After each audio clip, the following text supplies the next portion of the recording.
Hindi ako makapaniwala na ipinipilit mong interviewin ko pa siya, ang sigaw ni Patricia Patty Gonzales sabay bagsak ng folder sa mesa. Tingnan mo naman, siya na ang pang-17 kandidato ngayong araw at sa totoo lang siya ang pinakawalang dating sa lahat. Si Gabriel Gabby Reyes, ang HR Director ng Solana Ventura Holdings ay huminga ng malalim, nagpupumilit na manatiling mahinahon sa harap ng kanyang assistant. Pati naging malinaw si Ginoong Salazar tungkol dito. Kailangan nating interviewin ang lahat ng kandidatong nakapasa sa kinakailangang edukasyon. Nang walang pagtatangi sagot niya, sinisikap na panatilihin ang propesyonal na tono.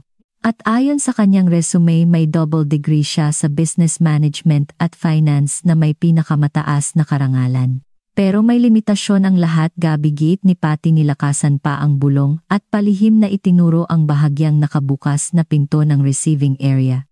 Ang Solana Ventura ay nagpapanatili ng isang tiyak na imahe. Ang babaeng iyan, walang magandang paraan para sabihin ito. Walang-wala siyang dating literally. Ibinato ni Gabby ang tingin niya sa itinuro ni Patty.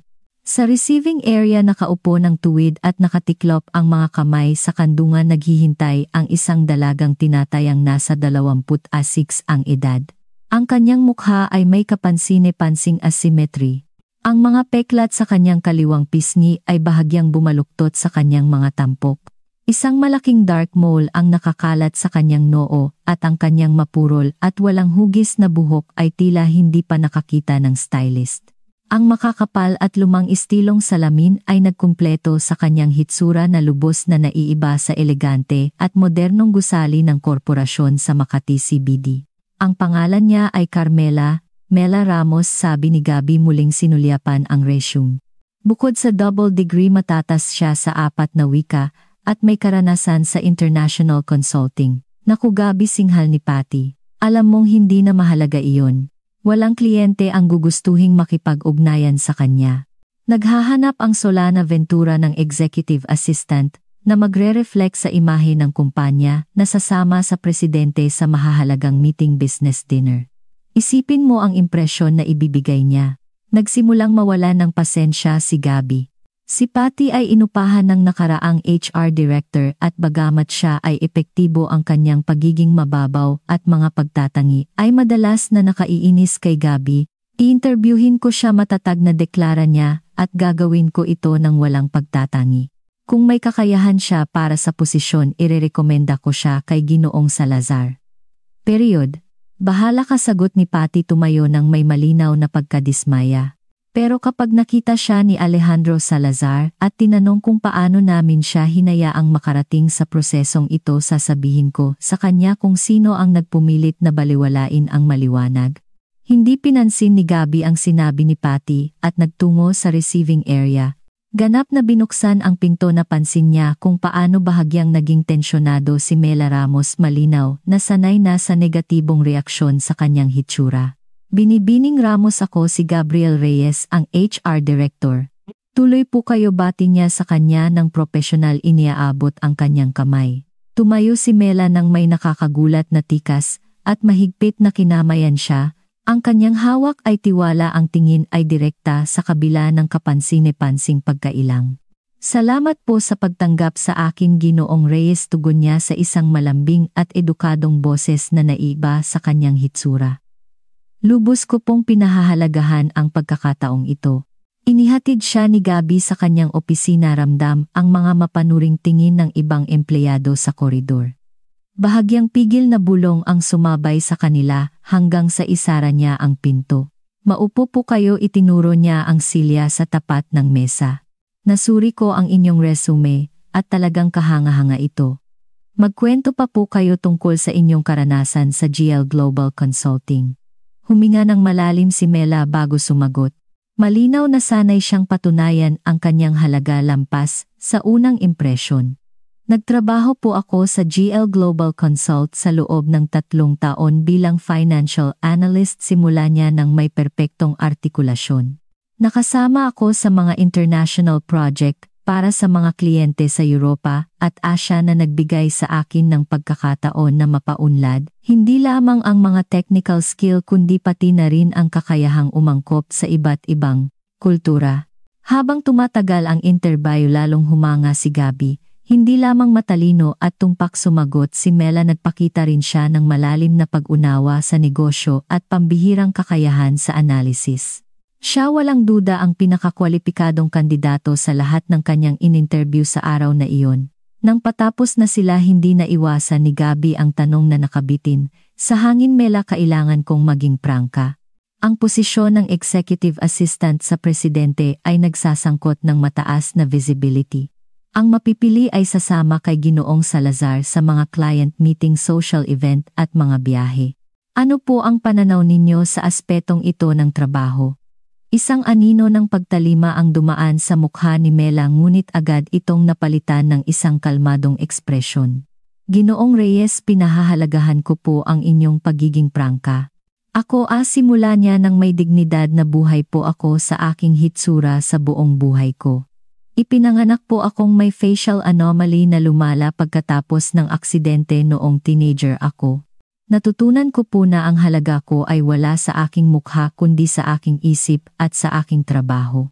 Alam ko pong huhusgahan ako, tulad ng paghuhusga sa akin, sa bawat interview nitong mga nakaraang buwan, ngunit alam ko rin po na maaari akong magbigay ng pambihirang halaga sa sinumang magpasyang tumingin ng lampas sa panlabas." Naramdaman ni Gabby ang pinaghalong paghanga at hiya. Paghanga sa lakas at dignidad ng babae. Hiya dahil sa sandaling nagduda siya sa kanyang pagiging karapat-dapat dahil sa kanyang hitsura. "Salamat po sa inyong katapatan," sabi niya sa wakas. "Ipapaabot ko ang aking assessment sa selection committee at personal kay Ginoong Salazar. Sasabihan po namin kayo tungkol sa aming desisyon sa mga susunod na araw." Nang umalis si Mela, nanatili si Gabby sa kanyang opisina nag-iisip. Alam niya na ang pagrerekomenda kay Mela ay nangangahulugan ng paghaharap hindi lamang kay Patty kundi marahil sa buong departamento at baka maging sa ilang ehekutibo. Ngunit alam din niya na ito ang tama. Sa pagtatapos ng araw, matapos kumpletuhin ang lahat ng interview, inihanda ni Gabby ang kanyang report para kay Alejandro Salazar, ang misteryosong tagapagtatag at presidente ng kumpanya. Laban sa lahat ng panggigipit, inilagay niya si Carmela Ramos sa unang puwesto sa kanyang listahan ng rekomendasyon. Tinitingnan ni Alejandro Salazar ang lungsod mula sa bintana ng kanyang opisina sa ika-50 palapag ng Solana Ventura Tower sa Makati. Sa kanyang 45 taong gulang, nakapagtayo siya ng isang imperyo ng negosyo na sumasaklaw sa teknolohiya, real estate at global investment. Kilala siya sa mundo ng negosyo bilang isang calculator, isang tao na tahimik, napakatalino at walang awang, epektibo na bihirang gumawa ng desisyon batay sa emosyon. Ang intercom ay dahan-dahang umugong.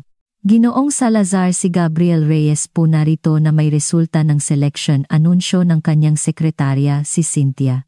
"Papasukin mo," maikling sagot niya, hindi iniaalis ang tingin sa city skyline. Pumasok si Gabby na may tablet sa kamay, bahagyang kinakabahan. Sa 10 taon ng kanyang pagtatrabaho para kay Salazar, natutunan niya na pinahahalagahan ng kanyang boss ang kahusayan at katapatan higit sa lahat, ngunit hindi nito nabawasan ang pakiramdam ng pagkamangha sa kanyang presensya. "Magandang umaga sir," bati ni Gabby. "Natapos ko na po ang mga interview para sa inyong executive assistant. Mayroon po tayong 17 kandidatong nakapasa sa mga kinakailangan na aming in-interview." Lumingon si Alejandro at umupo sa likod ng kanyang malaking oak desk. "At sino ang inirerekomenda mo?" diretsong tanong niya. Ang kanyang kulay abong mga mata ay maingat na sinuri si Gabby. Huminga ng malalim si Gabby. "Ang una ko pong rekomendasyon ay si Carmela Ramos," sabi niya, iniabot ang tablet na nagpapakita ng profile ni Mela sa screen. Double degree with honors, international experience, matatas sa 4 na wika ang kanyang technical test, ay napakahusay at ang kanyang professional references ay excellent. Kinuha ni Alejandro ang tablet at tiningnan ang litrato ni Mela sa loob ng ilang segundo. Ang kanyang mukha ay nanatiling ganap na hindi mabasa. Isang kawili-wiling pagpipilian, komento niya sa wakas. "Hindi ito ang uri ng imahe na karaniwang iniuugnay sa mga korporasyon sa aming antas." Naging tensyonado si Gabby, naghahanda na ipagtanggol ang kanyang desisyon. Sir, alam ko po na ang kanyang hitsura ay hindi karaniwan ngunit ang kanyang kakayahan ay lubos na nakahihigit sa lahat ng ibang kandidato. Matatag po ang aking paniniwala na isang pagkakamali na alisin ang gayong talento batay sa mababaw na pamantayan. Sa kanyang pagtataka bahagyang ngumiti si Alejandro. Alam mo ba kung bakit ako tinawag na calculator, Gabby? Dahil po sa inyong kakayahang gumawa ng mga desisyon batay sa datos at lohika ng hindi nagpapadala sa mga emosyonal na salik, automatikong sagot ni Gabby. Eksakto. At ang hindi naiintindihan ng karamihan ang mga pagtatangi ay mismong ang mga emosyonal na salik na nagpapalabnaw sa paghatol, paliwanag ni Alejandro. Uupahan ko si Ramos, mag-ischedule ka ng meeting para bukas ng umaga. Sinubukan ni Gabby na itago ang kanyang pagkagulat. Hindi niya inaasahan na magiging ganoon kadali ang lahat. Siyempre, sir. Gusto pa po ba ninyong tingnan ang ibang kandidato o? Pinutol siya ni Alejandro. Nagtiwala ako sa paghuhusga mo. Kung sinabi mong siya ang pinakamahusay, siya ang pinakamahusay. Ang hitsura ay hindi nagdadala ng kita at hindi ito lumulutas ng mga problema. Ang interesado lang ako ay ang kanyang intellectual capacity. Nang lumabas si Gabby sa opisina, naghihintay si Patty sa koridor, nag-aalala. O ano ang sabi niya, tanong niya, puno ng pag-asa. Tiyak na agad niyang inalis ang walang dating na iyon, hindi ba? Hindi. Seryosong tiningnan siya ni Gabby. Inupahan siya ni Ginoong Salazar. Magsisimula siya bukas. Ang mukha ni Patty ay naging tula ng kawalan ng paniniwala at pagkamangha. Imposible. Nagbibiro ka ba? Si Alejandro Salazar, ang pinaka-demanding at perfectionist na tao sa lungsod, ay kukunin ang babaeng iyan bilang kanyang personal na assistant? Absurdo iyan. Ang absurd ay ang husgahan ang propesyonal na halaga ng isang tao batay sa kanyang hitsura, tuyong sagot ni Gabby. Ihanda mo ang lahat para makakuha ng access si Carmela Ramos sa mga sistema at kinakailangang dokumentasyon para magsimula bukas. Habang paalis si Patty, bumubulong sa kanyang pagkadismaya, nag-isip si Gabby kung ano ang nasa likod ng mabilis na desisyon ni Salazar. Ang negosyanteng ito ay hindi kilala sa pagiging mapagbigay o pagsuporta sa mga walang kaya. Sa likod ng bawat pagkilos niya palaging may isang kalkuladong dahilan. Nang gabing iyon sa kanyang penthouse, sa pinaka-eksklusibong lugar ng lungsod, muling tiningnan ni Alejandro Salazar ang litrato ni Carmela Ramos sa kanyang tablet. Ang kanyang karaniwang hindi mababasang ekspresyon ay nagpakita ng pinaghalong emosyon na hindi makikilala ng sinuman sa kanyang kumpanya, nostalgia, sakit, at marahil isang bagay na kahawig ng pag-asa. Tumayo siya at naglakad patungo sa estante kung saan nakatayo ang isang framed photograph. Ito ang tanging personal na bagay sa buong penthouse. Sa larawan, isang magandang babae ang nakangiti sa tabi ng isang mas batang Alejandro. Kakaunti ang nakakaalam na ang babaeng iyan, si Elena, ang kanyang yumaong asawa, ay kambal ni Isabel, isa Salazar, na ang mukha ay nanatiling sira-sira matapos ang parehong aksidente sa sasakyan na kumitil sa buhay ni Elena. 15 taon na ang nakalipas. Si Isa na ngayon ay nabubuhay ng nag-iisa sa family estate sa labas ng lungsod sa Tagaytay, ay tumangging magpakita sa publiko. Mula noon hindi kayang tiisin ang mga tingin at bulungan. Sinubukan ni Alejandro sa loob ng maraming taon na hikayatin siyang bumalik sa buhay, na patunayan na ang kanyang halaga ay wala sa nawalang pisikal na kagandahan, ngunit walang tagumpay. Marahil naisip ni Alejandro ang halimbawa ni Carmela Ramos ay makakagawa ng hindi nagawa ng aking mga salita sa lahat ng taon na ito. Kinuha niya ang telepono at nagdial ng isang numero na bihirang gamitin niya sa kalagitnaan ng linggo. Isa ako ito, sabi niya nang sagutin ng kanyang sister-in-law. Kumusta ka ngayon? Katulad ng dati, Alejandro, sagot niya sa isang malambing ngunit mapurol na boses. Sinasabi ng mga doktor na physically ay okay ako, pero alam mo kung ano talaga ang pakiramdam ko. May inupahan ako ngayon, sabi niya, sinisikap na maging kaswal. Isang napakatalinong babae na may kahanga-hangang resume. Siya ang magiging bago kong executive assistant. Masaya ako para sa iyo, sagot ni Isa nang walang gaanong sigasig. Hindi ba karaniwan na tumawag ka sa akin sa kalagitnaan ng linggo? Ang hindi karaniwan, Isabel, ay mayroon siyang malalaking peklat sa mukha, mga deformity, na hindi man lang sana tiningnan ng marami para sa isang mataas na posisyon, paliwanag ni Alejandro.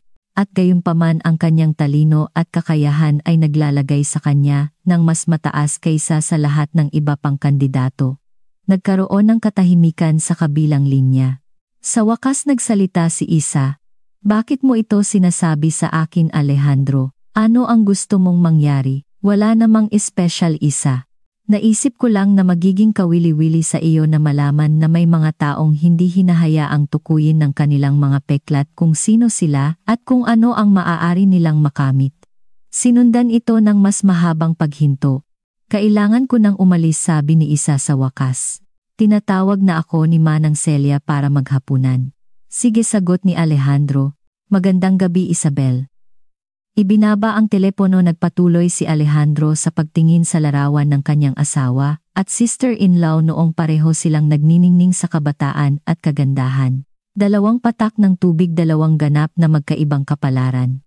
Ang isa ay nawala ng tuluyan, ang isa ay naging bihag ng sarili niyang kalungkutan at paghihiwalay. Bukas makikipagkita siya kay Carmela Ramos at kasama niya marahil ay darating ang pag-asa, hindi lamang para sa kanyang kumpanya kundi para na rin kay Isabel. Ang unang araw ni Mela sa Solana Ventura Holdings ay nagsimula sa alon ng mapanuring tingin at bahagyang pigil na bulong. Nakasuot ng elegante ngunit konserbatibong navy blue suit at ang buhok ay nakatali sa isang simpleng bon, lumakad siya nang nakataas ang noo habang si Patty nang walang gana ay inihahatid siya sa opisina ng presidente. Si Ginoong Salazar ay labis na pangtuwal at ayaw sa pag-aaksaya ng oras, pangaral ni Patty sa isang mayabang na tono. Inaasahan niya na ang kanyang assistant ay mahuhulaan ang kanyang mga pangangailangan. Magkakaroon ka ng access sa kanyang schedule, mga sulat at confidential na dokumento. Kaya't obligasyon ang pagiging discreet. Bagamat sa totoo lang nagdududa ako na aabot ka pa ng 1 linggo. Sinipsip ni Mela ang bawat salita, hindi hinahayaang maapektuhan siya ng nakatagong lason. Salamat sa impormasyon, Patty, profesional na sagot niya. Gagawin ko ang lahat para matugunan ang mga inaasahan ni Ginoong Salazar. Tumigil si Patty sa harap ng malaking pinto ng oak at tiningnan siya mula ulo hanggang paa na tila nag-evaluate ng isang depektibong produkto. Isa pa, dagdag niya bahagyang lumapit. Hindi ko alam kung ano ang ginawa mo para kumbinsihin si Gabi at Ginoong Salazar, pero alam ng lahat dito na ang isang taong tulad mo ay hindi nababagay sa lugar na ito. Babantayan ka namin. Bago pa man makasagot si Mela, bumukas ang pinto. Si Alejandro Salazar sa kanyang kahangahangang taas at walang dungis na suit at matalim na tingin ay lumitaw sa harap nila. Magandang umaga, bati niya sa isang malalim na boses. Ikaw siguro si Miss Ramos. Tuloy po kayo. Lumakad si Mela, matatag na hindi pinansin ang gulat na tingin ni Patty sa hindi karaniwang kagandahang loob ng kanyang boss. Magandang umaga, Ginoong Salazar. Isang karangalan po na makilala kayo, sabi ni Mela, iniaabot ang kanyang kamay. Maikling kinamayan siya ni Alejandro at itinuro ang silya sa tapat ng kanyang mesa. Patty, huwag mo kaming gambalain sa susunod na oras, utos niya. Isinasara ang pinto nang hindi naghihintay ng sagot. Nang sila na lang ang natira, maingat na tiningnan ni Alejandro si Mela. Wala sa kanyang mga mata ang pagkasuya o awa. Tanging analytical interest lamang na natutunan niyang kilalanin sa matatalinong taong nakakakita ng lampas sa panlabas. Carmela Ramos, simula niya umuupo, kahanga-hanga ang iyong resume. Double degree Wika, international experience. Gayunpaman nag-apply ka para sa isang posisyon na objectively mas mababa sa iyong mga kwalifikasyon. Maaari ko bang malaman kung bakit hindi nagulat si Mela sa diretsong tanong? Inasahan niya ang ganitong pagtatanong. Ang totoo po, Ginoong Salazar, ay naghahanap ako ng trabaho sa loob ng 6 na buwan, matapat na sagot niya. Ang huli kong posisyon sa Global Consulting ay natapos ng binili at ni-restructure ang kumpanya. Mula noon mayroon na akong 20 interview para sa mga posisyong akma sa aking karanasan. Sa lahat ng dako kinilala ang aking mga kwalifikasyon, Ngunit walang kumpanya ang gumawa ng huling hakbang para kumuha dahil sa aking hitsura, kumpirma ni Mela. Tumango si Alejandro. Hindi ito isang tanong kundi isang pagpapatunay. Opo, sabi ni Mela nang walang pagkaawa sa sarili. Sa ilang kaso naging matapat sila nag-aalok ng mas mababang visibility na mga role. Sa iba nakatanggap ako ng magalang na tatawagan ka namin na hindi naman dumating. Bakit ang posisyong ito? Dahil ang Solana Ventura ay kilala sa pagpapahalaga sa talento at kahusayan higit sa lahat. At dahil mas gusto ko pong maging executive assistant sa isang leading company kaysa manatiling walang trabaho naghihintay para sa isang pagkakataon na hindi kailanman darating. Bahagyang tumango si Alejandro, pinahahalagahan ang kanyang katapatan. At hindi ka ba nag-aalala na ang iyong hitsura ay maaaring magdulot ng pagkailang sa ilan sa aming mga kliyente o partner? Tiningnan ni Mela ang kanyang tingin ng may dignidad. Ginoong Salazar, na buhay po ako sa mukhang ito mula noong 16 ako mula nang bumangga ang isang lasing na driver sa sasakyang sinasakyan ko kasama ang aking mga magulang. Hindi po sila nakaligtas. Ang kanyang boses ay nanatiling matatag sa kabila ng malinaw na sakit sa mga salita. Natutunan ko po na ang unang pagkailang ng iba ay karaniwang nawawala kapag nagpakita ka ng competence at tiwala. Kung ang isa sa inyong mga partner ay hindi kayang tumingin ng lampas sa aking panlabas, marahil ay mas sinasabi nito ang tungkol sa kanila kaysa sa akin. Nagkaroon ng katahimikan pagkatapos ng kanyang mga salita.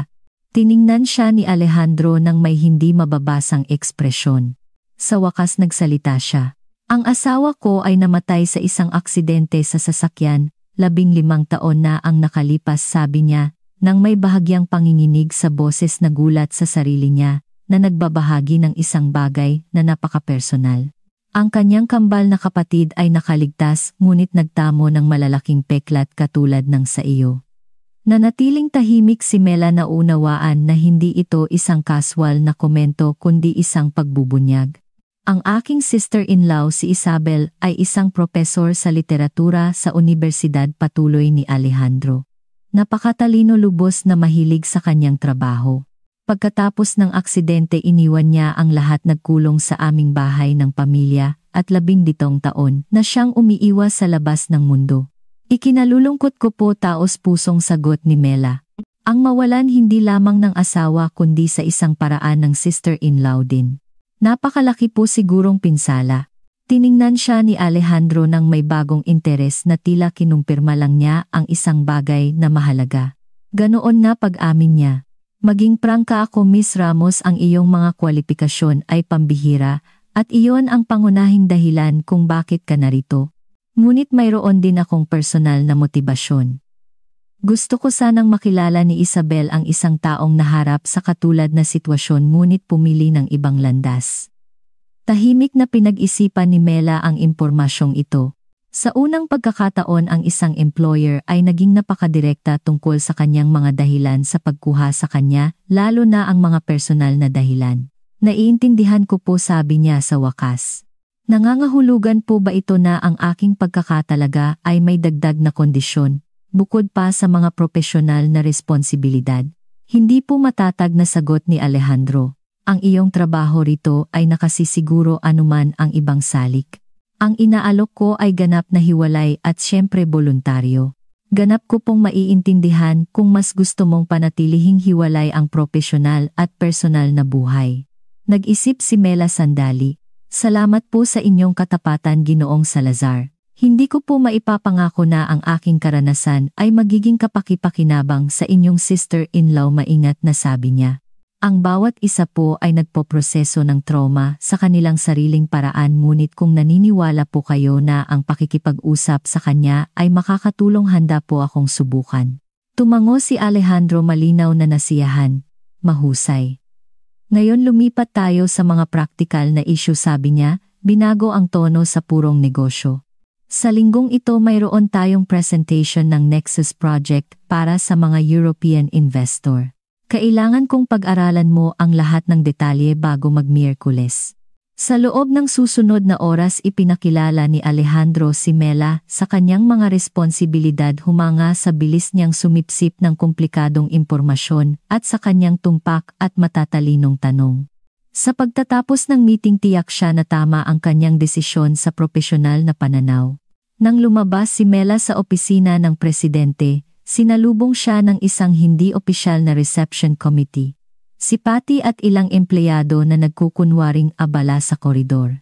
Ang kanilang usisang masasamang tingin ay napalitan ng pagkagulat nang lumabas si Alejandro Salazar sa likuran niya.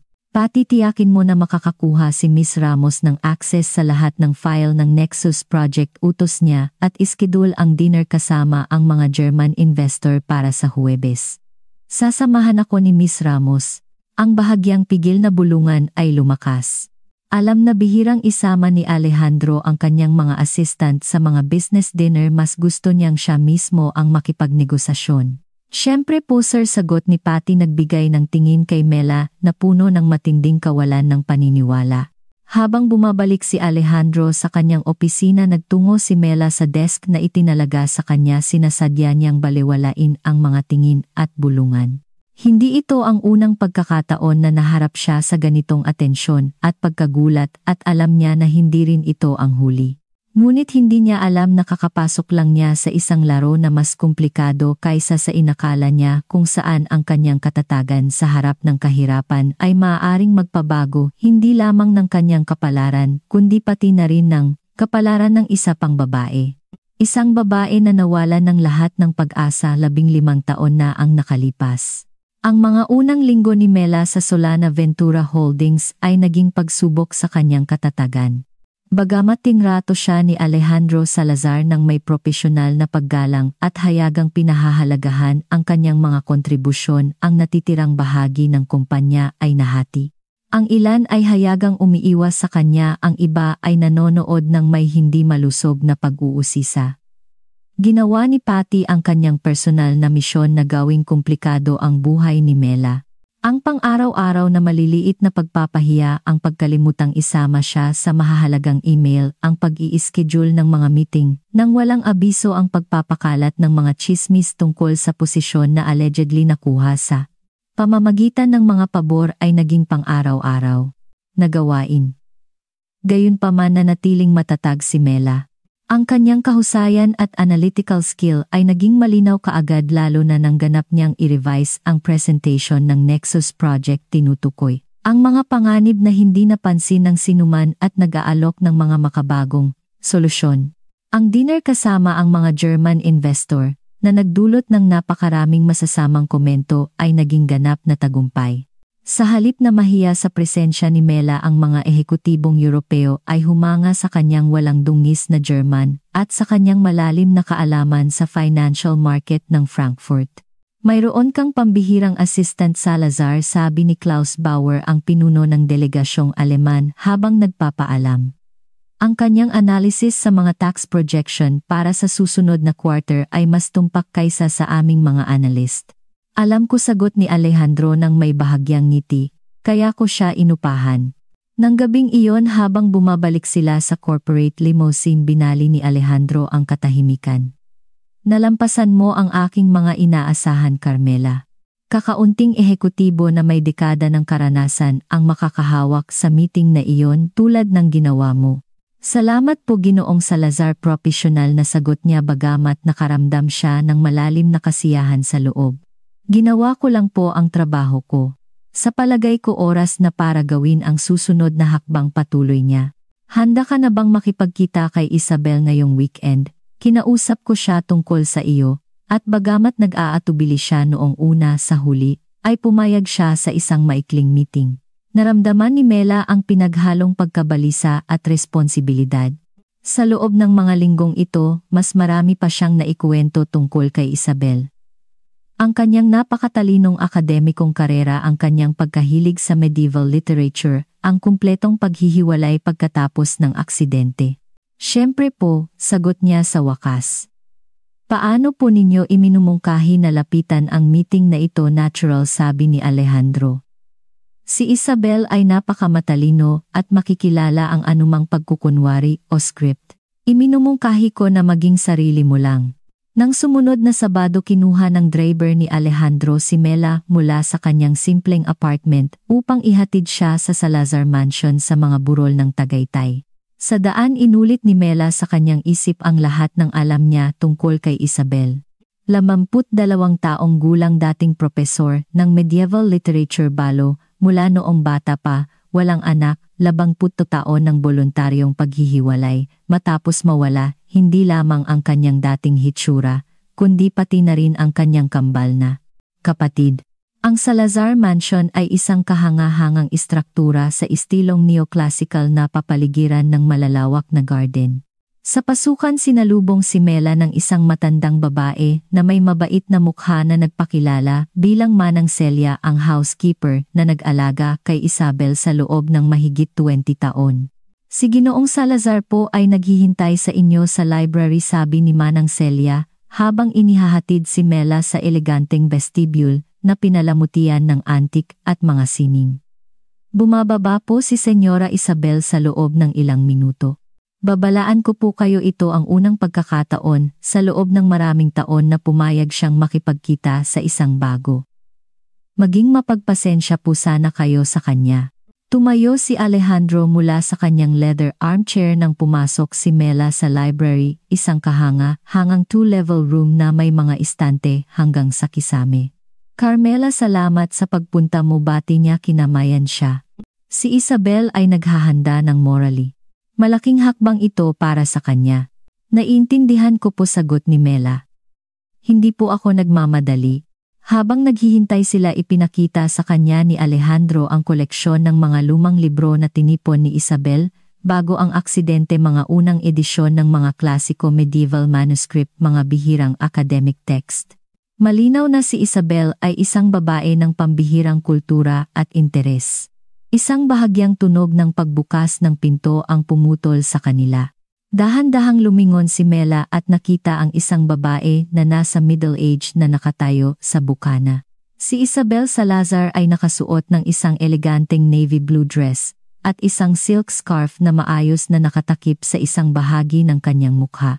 Gayunpaman, ang mga peklat sa kanyang kanang pisngi at noo ay malinaw na nakikita, pati na rin ang asymmetry ng kaliwang bahagi ng kanyang mukha kung saan tila may malubhang pinsala sa buto. Isabel, malumanay na sabi ni Alejandro, kilalanin mo si Carmela Ramos, ang bago kong executive assistant.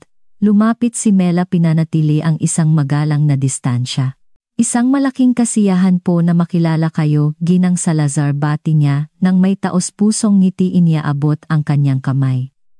Nag-atubili si Isabel sandali bago lumapit at maikling nakipagkamay kay Mela. Ang kanyang mga mata bright blue at katulad ng kay Alejandro, gaya ng napansin ni Mela, ay sinuri ang bawat detalye ng kanyang mukha ng may pinaghalong kuryosidad at isang bagay na kahawig ng pagkagulat. Gayon din sagot niya sa wakas sa isang malambing ngunit magalang na boses. Marami na akong narinig tungkol sa iyo mula kay Alejandro. Sana po ay magagandang bagay iyon, bahagyang nagbiro si Mela, sinisikap na bawasan ang tensyon. Isang anino ng ngiti ang dumaan sa mga labi ni Isabel. Sa katunayan, oo. Sabi niya ay binabago mo ang kumpanya sa iyong mga ideya at humanga ang mga Aleman sa iyong pagiging matatas sa wika. Si Alejandro, na maingat na nagmamasid sa kanilang interaksyon, ay namagitan. Gusto ba ninyong uminom ng tsaa sa terrace? Inihanda na ni Manang Celia ang lahat. Ang tatlo ay nagtungo sa eleganteng covered terrace na tinatanaw ang likod ng garden.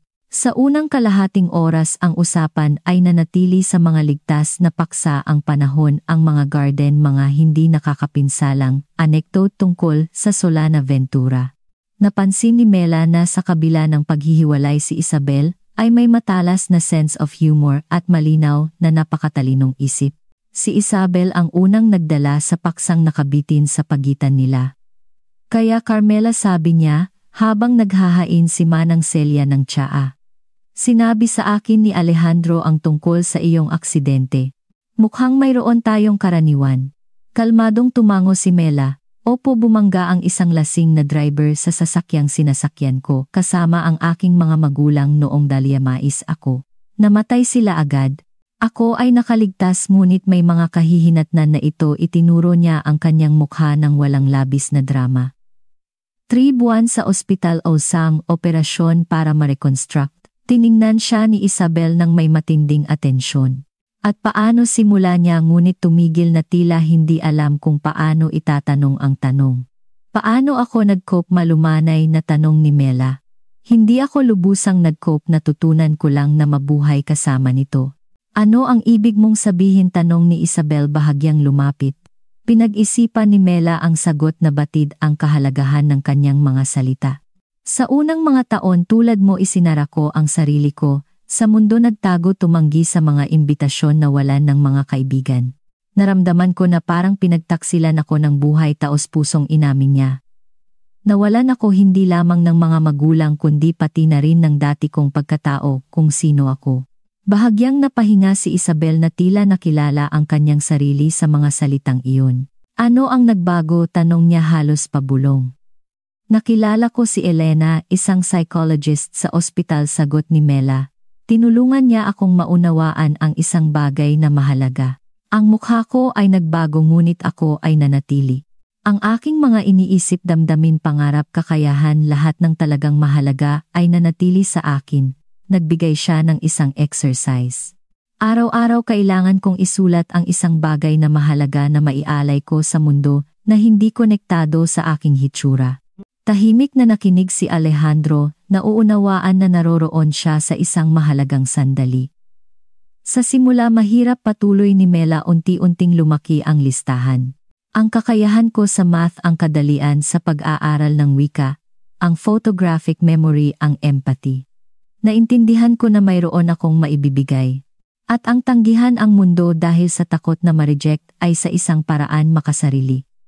Matagal na nanahimik si Isabel. Hindi mo ba naramdaman na ang mga tao ay nakikita lang ang iyong mga peklat? Tanong niya sa wakas. Araw-araw sagot ni Mela ng may malungkot na ngiti. Kahit ngayon sa Solana Ventura may mga taong nakikita ako bilang ang sira-sirang assistant hindi bilang isang profesional. Ngunit natutunan ko na mas sinasabi iyon tungkol sa kanila kaysa sa akin. Ang mga taong talagang mahalaga sa paglipas ng panahon ay tumitingin ng mas malalim. Ang usapan ay tumagal ng halos 2 oras mas matagal kaysa sa binalak.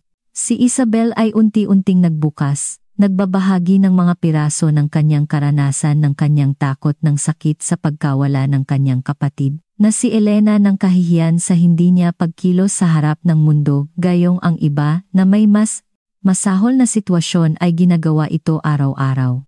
Nang nagpaalam si Mela nangangakong babalik kung gugustuhin ni Isabel, may isang bagay na banayad na nagbago sa kapaligiran ng mansyon.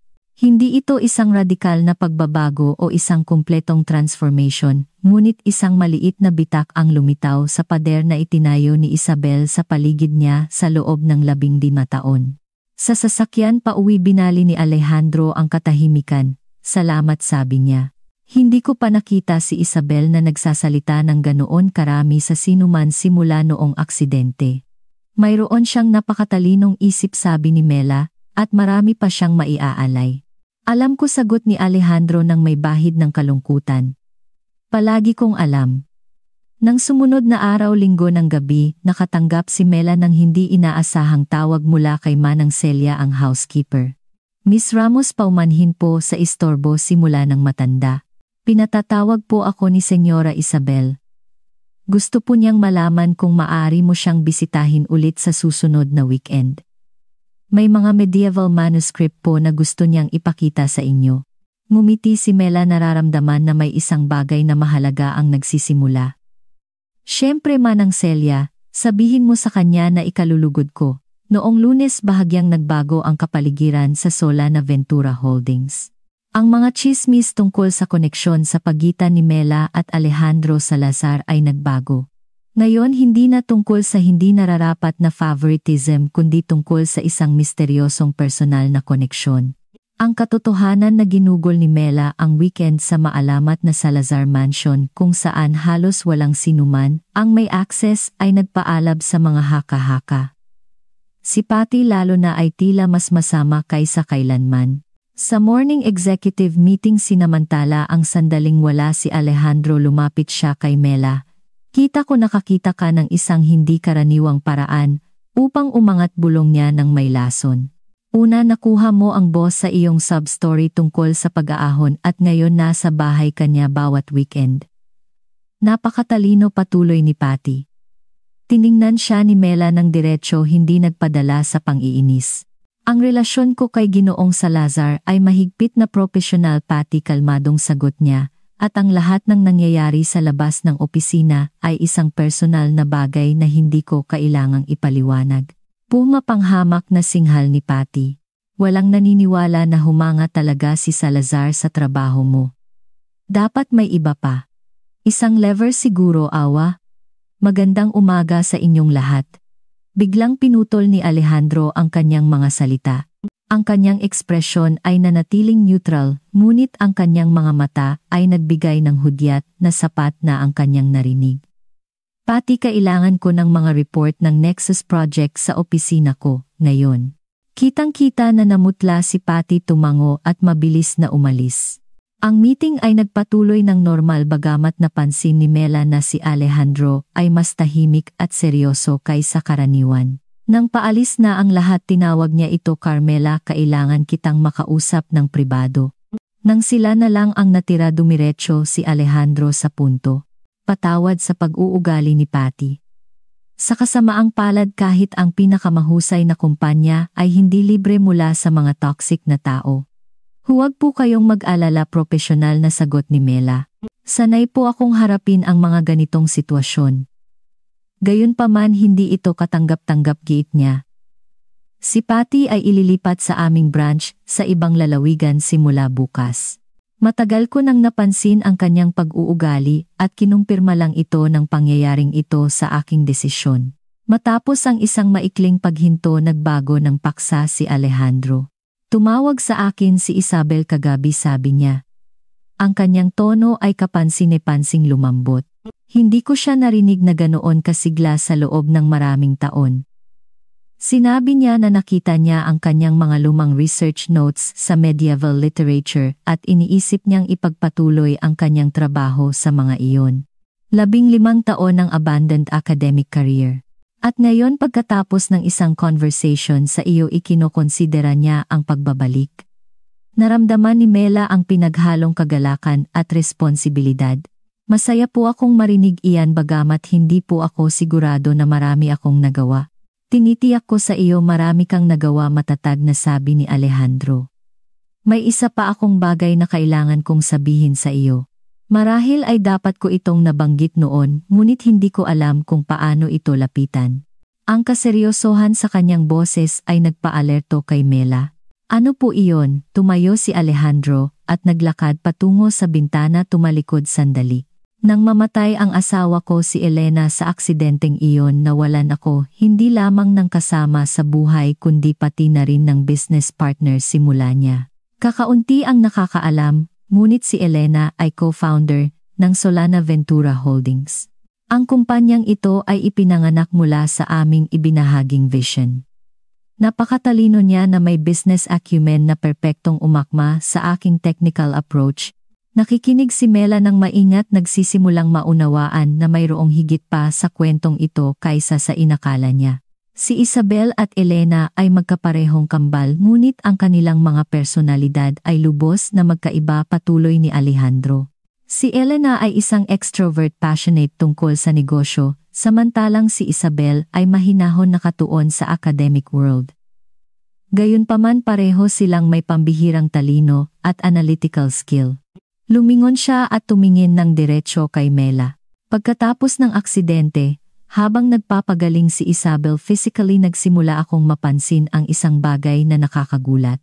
Sa kabila ng kanyang depresyon at paghihiwalay, sa mga bihirang pagkakataon na pinag-uusapan namin ang mga gawain ng kumpanya, nagpakita siya ng parehong napakatalinong business intuition na mayroon si Elena. Para bang ang isang bahagi ng kanyang kapatid ay nabuhay sa kanya, bagamat hindi siya kailanman interesado sa mundo ng negosyo. Tumigil siya at naramdaman ni Mela ang lalim ng kanyang mga salita. Sa likod ng panlabas na ito ay nakatago ang isang tao na natutong mabuhay na may dalang dalawang malaking pagkawala, ang aking asawa physically at ang aking sister-in-law emotionally. Pinag-isipan ni Mela ang bagong impormasyong ito, pinagsasama-sama ang mga piraso ng puzzle. Nang makita ko ang iyong resume, Carmela, may isang bagay sa akin ang nag-ugnay, patuloy ni Alejandro. Hindi lamang ang iyong pambihirang mga kwalifikasyon, kundi pati na rin ang iyong personal na kwento, ang iyong kakayahang magtagumpay sa kahirapan. Naisip ko na maari mong bigyan ng inspirasyon si Isabel sa paraan na hindi ko kailanman nagawa. At ito ay gumagana, tahimik na sabi ni Mela. Nagsisimula siyang magbukas. Opo, ngunit may isa pa, huminga ng malalim si Alejandro. Humiling si Isabel ng impormasyon tungkol sa Nexus Project. Sinabi niya na nang nag-uusap kayo, binanggit mo ang mga detalye na pumukaw sa kanyang interes. Sa unang pagkakataon sa loob ng 15 taon, gusto niyang malaman pa ang tungkol sa kumpanya, tungkol sa ginagawa namin. Naalala ni Mela na maikling nabanggit niya ang kanyang trabaho, nang hindi nagbibigay ng mga confidential na detalye. May problema po ba iyon, tanong niya, nag-aalala na baka nakagawa siya ng pagkakamali. Sa kabaligtaran, sagot ni Alejandro, nang may taos-pusong ngiti. Ito ang unang sinag ng pag-asa sa loob ng mahigit isang dekada, at ito ang nagdadala sa akin sa inaalok ko sana. Muli siyang umupo, bahagyang lumapit kay Mela. Gusto ko sana na bukod pa sa iyong kasalukuyang mga responsibilidad, magtrabaho ka ng direkta kay Isabel sa isang special project. Kailangan nating i-restructure ang aming Research and Development Department. At naniniwala ako na ang insight ni Isabel ay napakahalaga. Magtatrabaho kayong dalawa sa simula sa mansion upang maging komportable siya, ngunit sa paglipas ng panahon.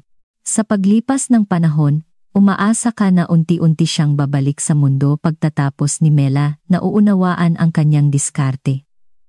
Ganyan nga, kumpirma ni Alejandro. Sa simula ito ay magiging confidential. Opisyal, ikaw ang magde-develop ng project sa ilalim ng aking direksyon, at si Isabel ay lalahok bilang isang anonymous consultant hanggang sa maging handa siya para sa mas malaki. Pinag-isipan ni Mela ang alok. Ito ay mas malaki kaysa sa inasahan niya nang tanggapin ang trabaho, ngunit nagbigay din ito ng isang natatanging pagkakataon upang matulungan ang isang taong dumaan sa katulad na pagsubok. Pumapayag po ako, sabi niya sa wakas, ngunit may isang kondisyon, na tanong ni Alejandro, nagtataka. Gusto ko sanang makipagkita kay Isabel sa opisina at magkaroon ng ilang working session dito sa headquarters, hindi lamang sa mansion. Ngumiti si Alejandro. Sa katunayan, siya ang nag-alok niyan kaninang umaga, bagamat mas maingat. Sabi niya kung papayag ka, gusto niyang subukan na magtrabaho kayong dalawa sa isang maliit na bagay. Taos-pusong ngumiti si Mela na antig sa hindi inaasahang pagbabagong ito. Kung gayon, ikararangal ko po na makipagtulungan sa kanya.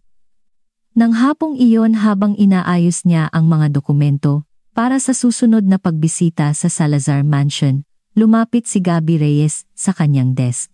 Narinig ko ang mga chismis na ililipat si Patty, sabi niya, umuupo sa tapat, at magtatrabaho ka sa isang special project ng direkta kay Salazar. Mabilis kumalat ang balita, sagot ni Mela ng may ngiti. Mukhang lumalawak ng kaunti ang role ko. Tiningnan siya ni Gabby ng may pag-uusisa. Alam mo, nang inirekomenda ko ang pagkuha sa iyo, naisip ko na si Salazar ay gumagawa ng isang purong rational na desisyon batay sa iyong pambihirang mga kwalifikasyon, inamin niya. Ngunit ngayon ay nagtataka ako kung may iba pa sa likod nito.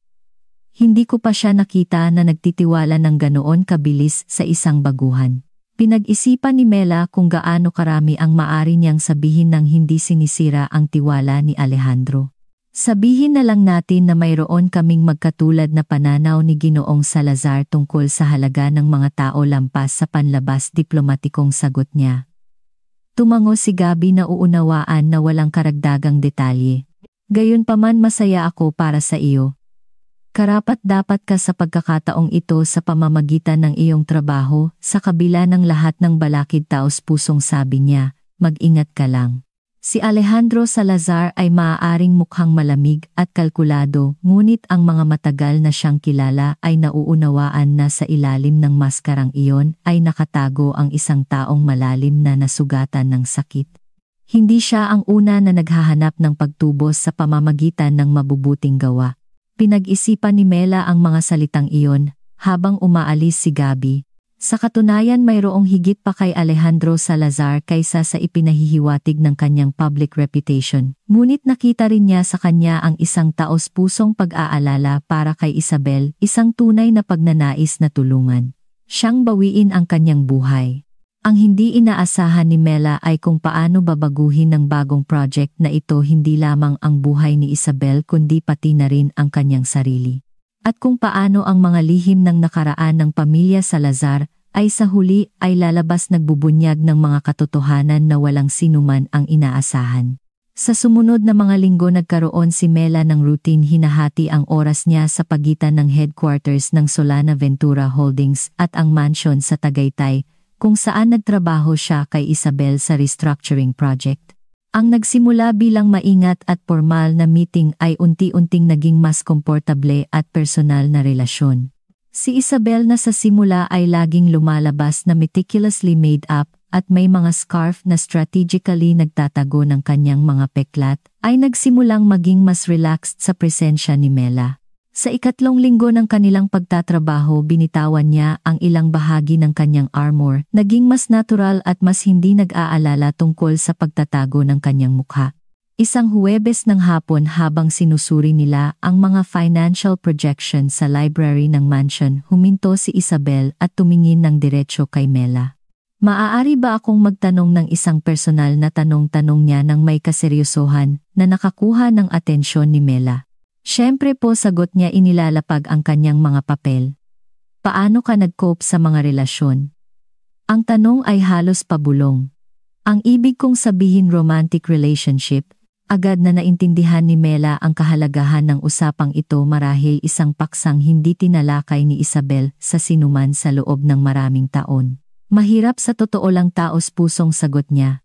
Pagkatapos ng aksidente umiwas ako sa anumang pagkakataon para sa intimacy sa loob ng maraming taon. Sigurado ako na walang sinuman ang makakakita sa akin bilang kaakit-akit o kanais-nais na babae. Tumango si Isabel na kilala ang kanyang sarili sa mga salitang iyon. At ngayon tanong niya, nagkaroon ako ng ilang relasyon inamin ni Mela. Ang ilan ay nagtagal ng ilang sandali, ang iba ay hindi. Naintindihan ko na may mga taong kayang tumingin ng lampas sa pisikal, ngunit mayroon ding mga hindi kailanman nakakayanan ang unang pagkailang o mas masahol pa ang mga may isang uri ng masakit na obsession. Paano mo pinag-iiba ang isa sa isa? Tila taos-pusong interesado si Isabel na tila nangongolekta ng mahalagang life data.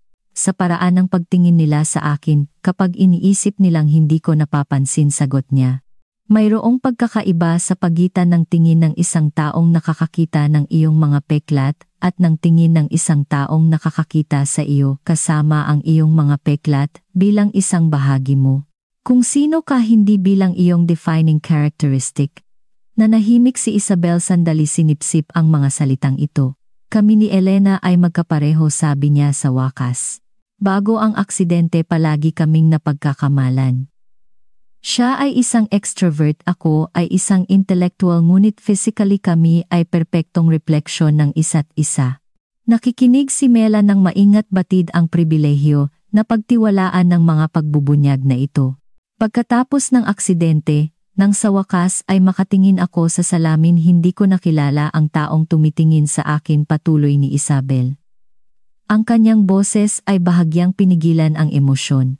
Hindi lang ito ang pisikal na sakit ng mga sugat kundi isang bagay na mas malalim, para bang nawala ang aking identity.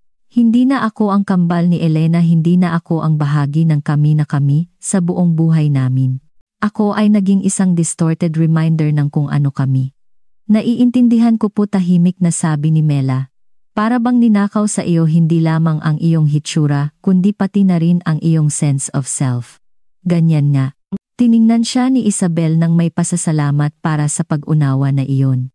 Si Alejandro ay kamangha-mangha sa panahon ng aking paggaling mapagpasensya, maunawain hindi napapagod sa kanyang suporta.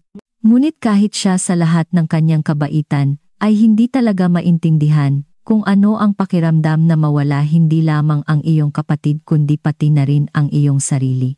Tumigil siya na tila nagpapasya kung magbabahagi pa ng higit pa. May isang sandali ilang buwan pagkatapos ng aksidente, nahuli ko siyang nakatingin sa larawan ni Elena. Tahimik siyang umiiyak, inamin niya. Nang mapansin niya ako, may nakita ako sa kanyang mga mata. Hindi ko alam kung paano ipapaliwanag. Hindi ito pagkasuya o pagkainis. Ito ay isang mas malalim na kalungkutan dahil nakikita niya sa akin ang isang baluktot na eko ng babaeng mahal niya. Nang gabing iyon nagpasya ako na hindi ko na ipapataw ang aking presensya sa sinuman. Ganap akong umalis sa mundo. Naramdaman ni Mela na namasa ang kanyang mga mata. Ang kwento ni Isabel ay umalingaw-ngaw sa kanyang sariling karanasan ngunit nagbunyag din ito ng isang antas ng sakit na mas mataas kaysa sa dinanas niya.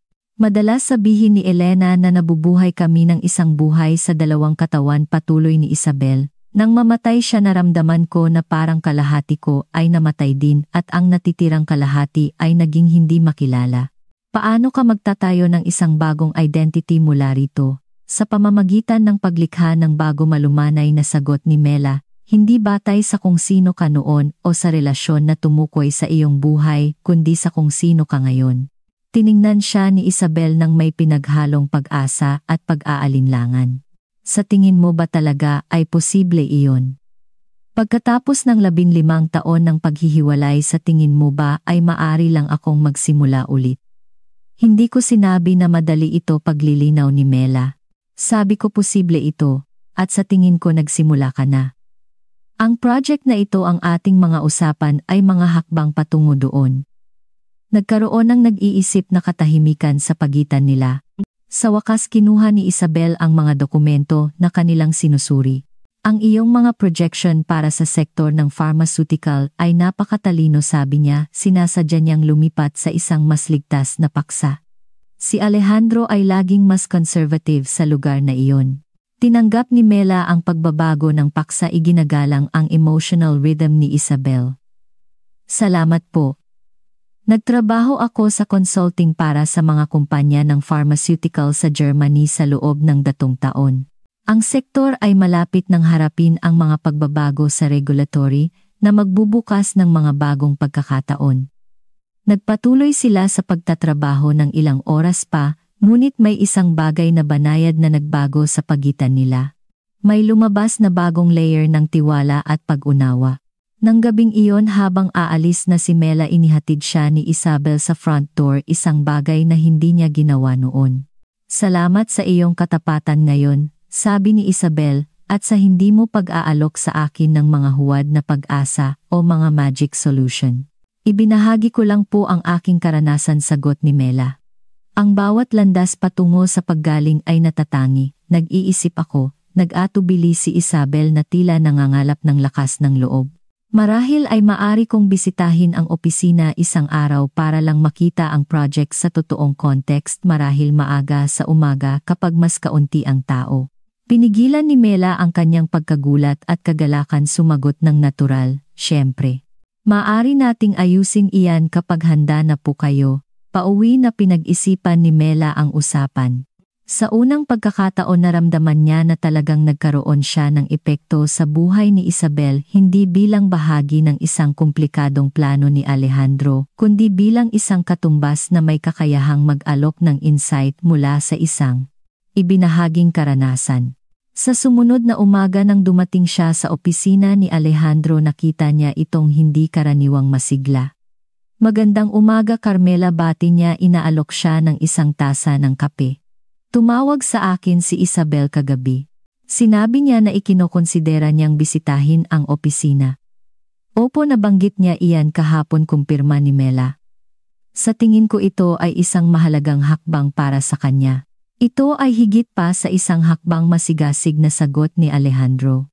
Ito ang unang tunay na interes na lumabas sa mansyon sa loob ng 15 taon. Hindi ko alam kung ano ang sinabi mo sa kanya kahapon, ngunit malinaw na nagkaroon ito ng malalim na epekto. Naramdaman ni Mela ang bahagyang pagkailang sa sigasig ni Alejandro, nag-aalala na naglalagay siya ng labis na pag-asa sa isang maliit pa ring pag-unlad. Alejandro, pagtatama niya sa unang pagkakataon ginagamit ang kanyang pangalan sa ganoong context. Sa tingin ko dapat tayong mag-ingat. Nagpapakita si Isabel ng mga palatandaan ng pag-unlad ngunit ito ay fragile. Ang labis na pag-asa o labis na panggigipit ay maaring maging dahilan para umatras siya. Tiningnan siya ni Alejandro nang may bagong paggalang kinikilala ang karunungan ng kanyang mga salita. Tama ka, syempre pag-amin niya. Pagkatapos ng maraming taon na nakikita ang kanyang buhay na nasasayang sa paghihiwalay, ang anumang pagpapakita ng pagbabago ay parang isang himala. Naiintindihan ko po, sagot ni Mela ng may empathy, ngunit ang tunay na pagbabago ay nangyayari ng unti-unti sa maliliit at magkakasunod na hakbang, hindi sa mga enggrande at dramatic na kilos. Muli tama ka. Bahagyang ngumiti si Alejandro. Mukhang ang pagkuha sa walang dating na empleyada na tinanggihan ng lahat ay naging isa sa pinakamatalino kong desisyon, bagamat para sa mga kadahilanan na hindi ko lubusang nakita. Ang pagbanggit sa kanyang hitsura, sinabi ng walang mali siya at may halos paghanga na tono, ay nagulat kay Mela. Ito ang unang pagkakataon na direktang tinukoy ni Alejandro ang kanyang panlabas. Patawad agad siyang humingi ng paumanhin, napansin ang kanyang reaksyon. Walang tak iyon. Ang ibig kong sabihin ay kung paano ka tiningnan ng iba sa simula, hindi kung paano kita nakikita. Huwag po kayong mag-alala, sagot ni Mela, binawi ang kanyang composure. Sanay na po akong pag-usapan ang aking hitsura. Sa huli ginagawa ninyo ito sa context ng halaga ng aking ibang mga katangian. Nagkaroon ng isang maikli, bahagyang awkward na paghinto bago bumalik si Alejandro sa profesional na paksa. May isa pa tayong issue na kailangan nating talakayin, sabi niya, muling nagiging negosyo ang tono. Humanga ang board of directors sa paunang trabaho sa restructuring. Gusto nilang i-present ang kumpletong project sa annual shareholders meeting sa susunod na buwan. Medyo maaga iyon, sabi ni Mela, isinasaalang-alang sa isip ang natitirang trabaho. Malayo na ang narating namin ni Isabel, ngunit mayroon pa ring mga mahalagang detalye na kailangan naming tapusin.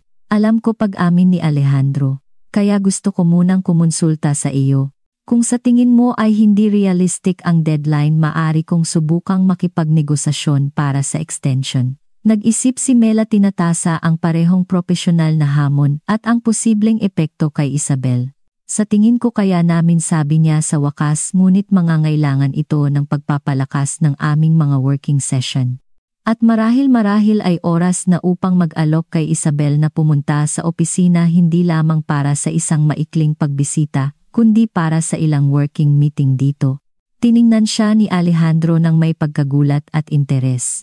Sa tingin mo papayag siya? Hindi ko po alam sigurado, matapat na sagot ni Mela, ngunit magbibigay ito sa kanya ng isang konkretong layunin para makawala sa paghihiwalay. Minsan mas madaling harapin ang mga takot kapag may malinaw na task na dapat gawin. Tumango si Alejandro, pinag-iisipan ang kanyang mga salita. Nagtiwala ako sa iyong paghuhusga, Carmela. Kung sa tingin mo ay ito ang tamang sandali para sa ganoong hakbang, susuportahan ko ang ideyang iyan. Nang hapong iyon, pagdating sa mansion para sa isa pang working session, kasama si Isabel, nakita ni Mela ang kanyang kasamahan sa isang hindi karaniwang masiglang mood. Ginawa ni Isabel ang library bilang isang impromptu conference room. Ang mga projection at dokumento ay maayos na inilatag. Iniisip ko ang pagpapalawak sa sektor ng biotechnology sa buong gabi, paliwanag ni Isabel habang umuupo si Mela. May mga synergy sa ating kasalukuyang pharmaceutical division na hindi natin isinasaalang-alang. Sa sumunod na mga oras masinsinan silang nagtrabaho. Nagpakita si Isabel ng isang strategic vision na kayang makipagkumpetensya sa pinakamahusay na mga ehekutibo na kilala ni Mela. Malinaw na sa loob ng 15 taon ng paghihiwalay, nanatiling napakatalino ang kanyang isip. Nang huminto sila para sa tsaa, dinala ni Mela ang paksa ng shareholders meeting. Gusto ng Board of Directors na i-present ang ating project sa annual meeting sa susunod na buwan. Ipinaalam niya maingat na nagmamasid sa reaksyon ni Isabel. Sa kanyang pagkagulat hindi nagpakita ng pagkabalisa si Isabel. Inaasahan iyon kalmadong sagot niya.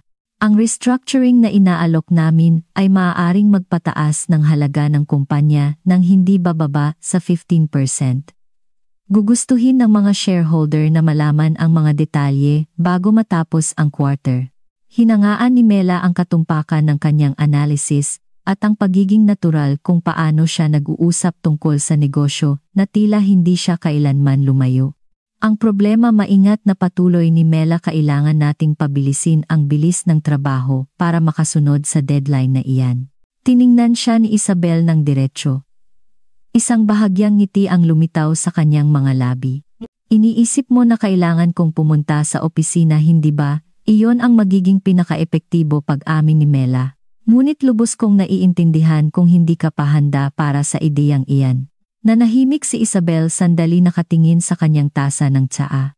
Alam mo sa loob ng maraming taon ang pag-iisip na may makakakita sa akin na kailangan kong harapin ang mga tingin at bulungan ay nagdulot sa akin ng panic attacks, inamin niya.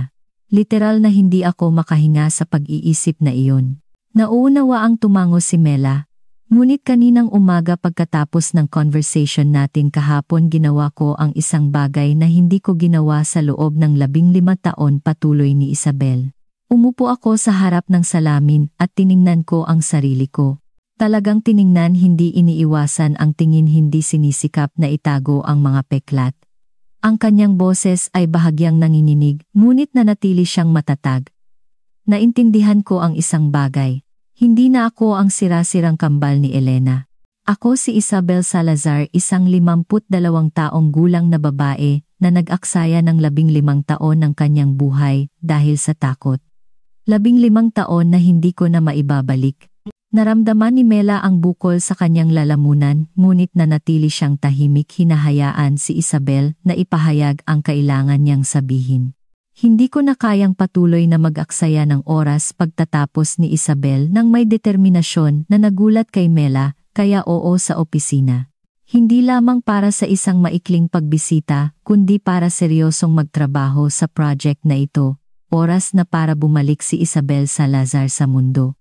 Ang balita na si Isabel Salazar ang misteryosong sister-in-law ng presidente na nabuhay ng nag-iisa sa loob ng 15 taon ay magsisimulang magtrabaho sa headquarters ay kumalat sa Solana Ventura Holdings. Tulad ng sunog, ang mga tsismis ay dumami. Sinasabi ng ilan na siya ay napinsala kaya't magdadala siya ng veil, ang iba naman ay nagsasabing ginugol niya ang mga taong iyon sa mga psychiatric facility. Iminungkahi pa ng iba ang isang lihim na rivalry sa pagitan ng magkapatid para sa pag-ibig ni Alejandro. Ang unang araw ni Isabel sa opisina ay maingat na binalak. Darating siya ng maaga kapag halos walang tao sa gusali at magtatrabaho sa isang pribadong conference room sa executive floor. Isang maliit na grupo lamang ang may access sa kanya, si Alejandro, si Mela, si Gabby Reyes at 2 analyst na may mataas na tiwala. Dumating si Mela nang mas maaga, nag-aalala na salubungin si Isabel at tulungan siya sa mahalagang paglipat na ito. Alas 7:11 ng umaga bumukas ang mga pinto ng pribadong elevator, nagbubunyag kina Alejandro at Isabel. Ang transformation ni Isabel ay banayad ngunit makabuluhan. Nakasuot siya ng eleganteng gray suit, ang kanyang buhok ay maayos na inayos at bagamat restrained ang makeup hindi niya sinubukan na ganap na itago ang mga peklat. Lumakad siya ng tuwid at nakataas ang noo, nagpapalabas ng isang dignidad na natagpuan ni Mela na lubos na nakakaantig. Magandang umaga Carmela, bati ni Isabel nang may tensyonado ngunit determinadong ngiti. Mukhang makikita ko na sa wakas ang iyong workspace. Magandang umaga Isabel, mainit na tugon ni Mela. Handa na po ang lahat sa conference room. Magiging komportable po tayo roon. Ang unang mga oras ay lumipas ng walang insidente.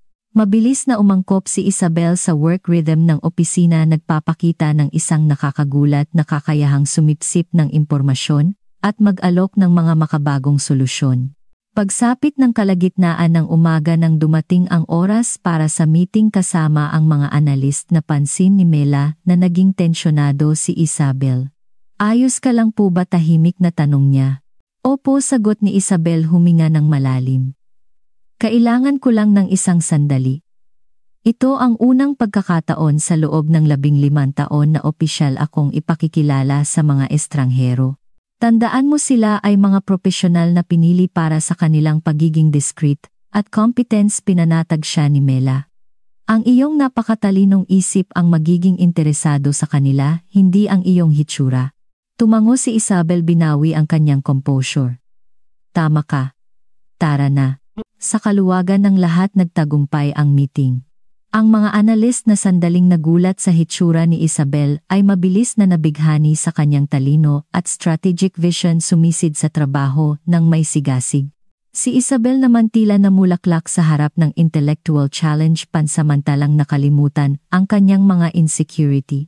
Sa sumunod na 2 linggo regular siyang bumisita sa opisina, unti-unting pinalawak ang kanyang social circle. Ang ilang empleyado ay hindi maiiwasang magpakita ng pagkailang o masakit na pag-uusisa tungkol sa kanyang hitsura. Ngunit karamihan ay tumugon ng may profesional na paggalang, lalo na nang naging malinaw na si Isabel ay may pambihirang kaalaman at business intuition. Gayunpaman, hindi lahat ay naging maayos. Isang araw habang nagtatrabaho si Isabel at Mela sa conference room, nakarinig sila ng mga boses sa koridor.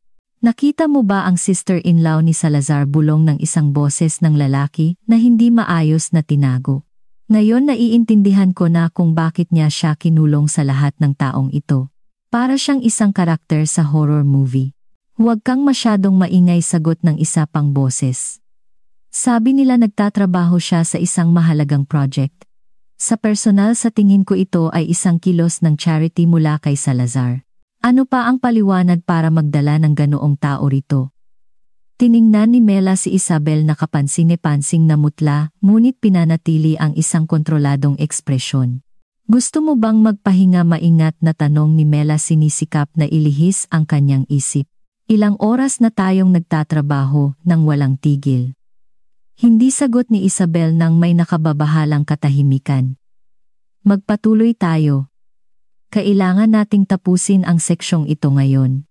Hinangaan ni Mela ang kanyang katatagan, ngunit napansin niya na sa natitirang bahagi ng araw, si Isabel ay tila mas sarado, mas conscious sa bawat tingin at kilos sa paligid niya.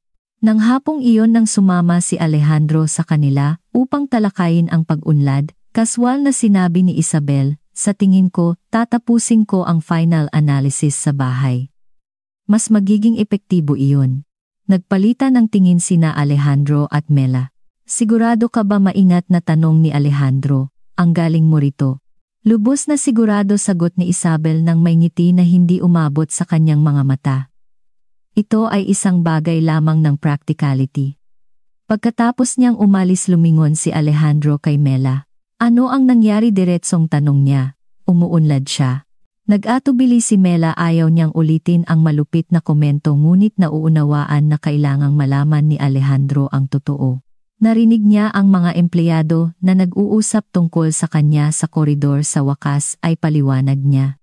Medyo walang puso sila tungkol sa kanyang hitsura. Ang mukha ni Alejandro ay naging bato. Kailangan ko ng mga pangalan, hiling niya nang may lamig na nagpaalala kay Mela kung bakit siya tinawag na calculator.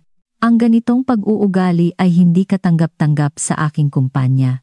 Hindi po ako naniniwala na makakatulong iyan kay Isabel, matatag na sagot ni Mela. Ang parusahan ang mga empleyadong iyon ay magpapatunay lamang na ang kanyang hitsura ay isang bagay na napakapambihira na nangangailangan ng mga espesyal na hakbang sa disiplina. Ang kailangan niya ay normalization, hindi exceptionalism. Tiningnan siya ni Alejandro nang may pagkagulat, hindi sanay na may kumukontra sa kanyang desisyon, ngunit unti-unting lumambot ang kanyang ekspresyon. Muli tama kapag amin niya. Ngunit natatakot ako na magiging dahilan iyon para umatras siya, na muli siyang ganap na ihihiwalay ang sarili. Kakausapin ko siya, nag-alok si Mela, mamaya pagkatapos ng trabaho. Sa tingin ko matutulungan ko siyang maproseso ito. Nang gabing iyon, binisita ni Mela ang Salazar Mansion. Nakita niya si Isabel sa library masinsinan na nagtatrabaho sa kanyang computer. Hindi ako umaasa ng bisita, sabi ni Isabel, hindi iniaalis ang tingin sa screen. Pero sa palagay ko inaasahan na magpapadala si Alejandro ng isang tao upang suriin ang aking state of mind.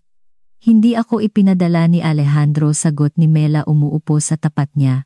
Nandito ako dahil nag-aalala ako sa iyo at alam ko kung ano ang nararamdaman mo ngayon. Sa wakas ay tumingin si Isabel. Ang kanyang mukha ay nagpakita ng pinaghalong pag-aalinlangan at kahinaan. Alam mo, tanong niya nang may bahid ng kapaitan. Alam mo ba kung ano ang pakiramdam? Ang marinig na mukha kang isang karakter sa horror movie na ang iyong presensya sa kumpanya ay maipapaliwanag lamang sa pamamagitan ng mga kilos ng charity. Opo, alam ko, kalmadong sagot ni Mela. Sa huli kong trabaho bago ang Solana Ventura, sinabi ng isang kasamahan na ang mukha ko ay dapat may kasamang warning label dahil nakakatakot ito sa mga kliyente. Iminungkahi ng isa pa na ilipat ako sa basement malayo sa mga pampublikong lugar. Tiningnan siya ni Isabel ng may bagong interes na tila nakita si Mela sa ibang liwanag sa unang pagkakataon. At ano ang ginawa mo, tanong niya. Sa simula ang ginagawa mo ngayon, inamin ni Mela. Nagsara ako, inisip kong mag-resign, umiyak ng nag-iisa. At pagkatapos naalala ko ang sinabi sa akin ng therapist ko, ilang taon na ang nakalipas, sa tuwing nagtatago ako, sa tuwing hinahayaan ko ang kanilang mga salita na itulak ako palayo sa mundo, ibinibigay ko sa kanila ang gusto nila. Kinukumpirma ko ang kanilang opinyon na ang isang taong tulad ko ay hindi nababagay sa mga pampublikong lugar na dapat akong manatiling nakatago.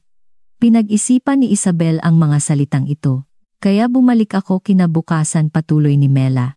At sa susunod na araw at bawat araw pagkatapos nito, hindi ko hinarap ng direkta ang mga nagsabi niyan dahil iyon ay magpapatibay lamang sa ideya na ang aking hitsura ay isang problema. Sa halip nag-focus ako sa pagiging indispensable, ginagawa ang aking trabaho nang napakahusay na ang halaga ko sa kumpanya ay naging hindi matututulan. At gumana ba iyon, tanong ni Isabel nang may taos pusong interes. Hindi agad at hindi sa lahat, matapat na sagot ni Mela. Ang ilan ay hindi kailanman nakayanan ang kanilang pagkainis, ngunit sa paglipas ng panahon, karamihan sa mga kasamahan ay nagsimulang makita ako sa pamamagitan ng aking trabaho, hindi sa pamamagitan ng aking mga peklat. Sa huli na-promote ako ng mas mataas kaysa sa ilan sa mga nagmungkahi na itago ako sa basement. Bahagyang ngumiti si Isabel sa huling pangungusap. Naiintindihan ko ang iyong punto, sabi niya pagkatapos ng isang paghinto. Ngunit mayroong pagkakaiba sa pagitan nating, Carmela. Pinili mong bumuo ng isang karera sa mundo ng korporasyon sa kabila ng kahirapan, hindi ko kailangan iyon. Maaari akong magtrabaho ng perpekto mula rito nang hindi nilalantad ang sarili ko sa walang saysay na kalupitan. Iyan ay totoo, pag-amin ni Mela. Hindi mo kailangang pumunta sa opisina upang mag-ambag sa project. Ngunit ang tanong ay, ano ang kailangan mo upang muling itayo ang iyong buhay? Ang tanong na iyon ay nakabitin sa pagitan nila. Hindi agad sumagot si Isabel, ngunit nakita ni Mela na tinamaan niya ang punto. Hindi ko inaangkin na alam ko ang lahat ng sagot, malumanay na patuloy ni Mela. Ang alam ko lang, ang bawat maliit na labanan na tinatanggihan nating labanan ay nagiging tagumpay para sa takot at paghihiwalay. Matagal na nanahimik si Isabel, nakatingin sa screen ng computer nang hindi talaga nakikita iyon. 12 taon, bulong niya sa wakas. 15 taon akong nagtago, hinahayaang diktahan ng takot sa paghatol ng iba ang bawat aspeto ng aking buhay. Ang kanyang tingin ay nakatagpo ng mga mata ni Mela.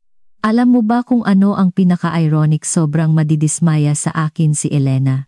Palagi siyang matapang, laging humaharap sa mga hamon.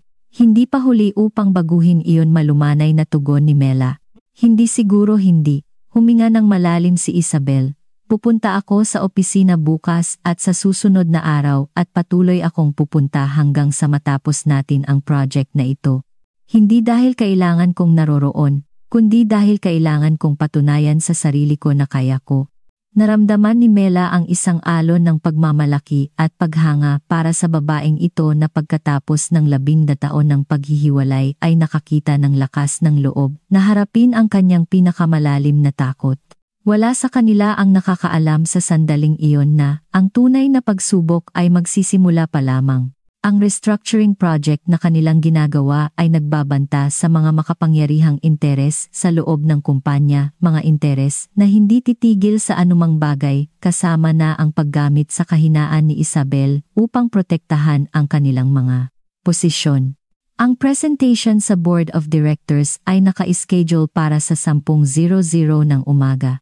Sina Isabel at Mela ay nagtrabaho, nang walang tigil sa loob ng ilang linggo pinahusay ang bawat aspeto ng restructuring plan na hindi lamang magbabago sa Research and Development Department ng Solana Ventura Holdings kundi pati na rin posibleng i-reorient ang buong corporate strategy. Nang umagang iyon habang naghahanda si Mela sa kanyang apartment tumawag si Gabby Reyes. "Carmela, may problema tayo." Ang boses ni Gabby ay tensyonado. May nag-leak ng confidential na impormasyon tungkol sa project. Ilang miyembro ng board ang nakatanggap ng mga anonymous letter na nagsasabing ang restructuring ay plano ni Alejandro upang patibayin ang kanyang kontrol at alisin ang internal opposition. Absurdo iyan, nag-aalalang sagot ni Mela. Ang project ay batay sa masusing market analysis. Ang bawat rekomendasyon ay sinusuportahan ng datos. Alam ko, pag-amin ni Gabby. Pero hindi lang iyon. May mga pahiwatig sa mga sulat tungkol sa mental instability ni Isabel. Iminumungkahi na ang kanyang paghuhusga ay nasira ng matagal na paghihiwalay at namanipulahin siya ni Alejandro para sa sarili niyang mga layunin. Nagkaroon ng awkward pause si Gabby. Kasama rin nila ang mga lumang larawan ni na Isabel at Elena. Ikinukumpara kung ano ang hitsura nila noon sa kasalukuyang hitsura ni Isabel ng may kalupitan at sensationalism. Naramdaman ni Mela ang pagdagsa ng galit at pagkabalisa. Ang suntok na ito ay hindi lamang propesyonal, kundi lubos na personal kinakalkula upang i-exploit ang kahinaan ni Isabel. Alam na ba ni Isabel, tanong niya, natatakot sa sagot? Sa tingin ko hindi, sagot ni Gabby. Ang mga sulat ay ipinadala kagabi. Sinusubukan ni Alejandro na pigilan ang sitwasyon simula nang matuklasan niya iyon sa madaling araw. "Pupunta ako kaagad doon," nagpasya si Mela. "Kailangan kong kausapin si Alejandro bago dumating si Isabel." Pagdating sa opisina, nakita ni Mela si Alejandro sa isang tensyonadong meeting kasama ang legal counsel ng kumpanya. Ang kanyang mukha ay isang maskara ng pigil na galit. "Carmela," maikling bati niya sa kanya. "Ipinapalagay kong ipinaalam na sa iyo ni Gabby." "Opo." "May ideya po ba kayo kung sino ang nasa likod nito?" "May hinala ako," masungit na sagot ni Alejandro. Ang project ay partikular na nagbabanta sa posisyon ng Vice President for Operations, si Ernesto Valdez. Matagal na siyang karibal ko sa board. "Ano ang gagawin natin?" tanong ni Mela. Ang presentation ay sa loob ng 2 oras. Malapit na si Isabel. Hinawakan ni Alejandro ang kanyang buhok. Isang bihirang kilos ng kahinaan para sa isang taong karaniwang napakapigil. "Iniisip kong kanselahin ang presentation." Pag-amin niya, bigyan ang aming legal team ng oras upang imbestigahan ang leak at opisyal na tumugon. Ngunit iyon ang eksaktong gusto nilang mangyari, dagdag ni Mela. "I-destabilize tayo, pilitin tayong umatras. At iyon ay magiging mapanira kay Isabel." Pagkatapos ng lahat ng kanyang pag-unlad, umatras ulit dahil sa mga personal na atake. Ang kanilang usapan ay naputol ng intercom. Dumating na si Isabel sa gusali. Tiningnan ni Alejandro si Mela ng may pagkabalisa. "Kailangan nating magpasya ngayon. Sasabihin ba natin sa kanya o magpapatuloy tayo na parang walang nangyari?" Mabilis na nag-isip si Mela. Sasabihin natin nagpasya siya sa wakas. Si Isabel ay nararapat na malaman kung ano ang haharapin niya. Ang itago ang impormasyon kahit na may mabuting layunin ay nangangahulugan ng pagtrato sa kanya bilang fragile na nangangailangan ng proteksyon at siya ay mas malakas kaysa sa inaamin ng sinuman sa atin.